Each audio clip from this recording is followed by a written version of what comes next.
respecteront uniquement les résolutions des Nations Unies. Et les Nations Unies, c'est qui? C'est qui les Nations Unies? Allez, on fait un petit cours. Les Nations Unies, il y a 5 pays.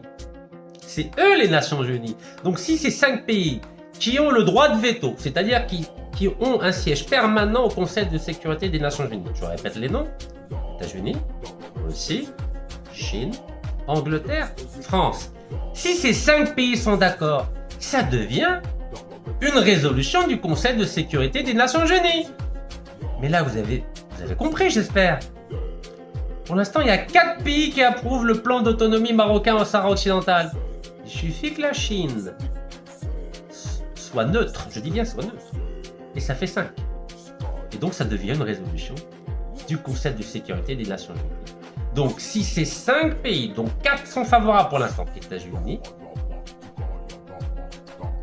France, Angleterre, Russie et Chine neutre. Si ces 5 pays sont d'accord, ça devient une résolution du Conseil de sécurité des Nations Unies. Et l'Algérie, qui a toujours dit qu'elle respecterait les résolutions des Nations Unies au sujet du Sahara occidental, sera obligée de reconnaître le plan d'autonomie du Maroc au Sahara occidental. Et la boucle sera bouclée. Lisons ce que dit le ministre des Affaires étrangères russe, M. Lavrov, au sujet du Sahara occidental. Selon les observateurs, les propos de Lavrov indiquent que Moscou a fait un pas en avant vers la reconnaissance du plan d'autonomie marocain après avoir soutenu pendant des années un référendum d'autodétermination pour les Sahara. Je vous rappelle que le Maroc n'a jamais voulu accepter le principe du référendum, c'est-à-dire poser la question au peuple sahraoui s'il veut l'indépendance, l'autonomie ou rester marocain. Chose qui est de facto le cas depuis la marche verte de novembre 1964.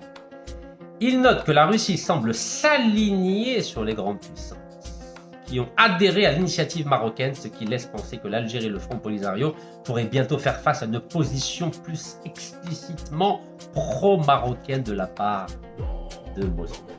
Vous imaginez la claque pour la diplomatie algérienne, la claque pour M. Ahmed Attaf, c'est une terrible claque.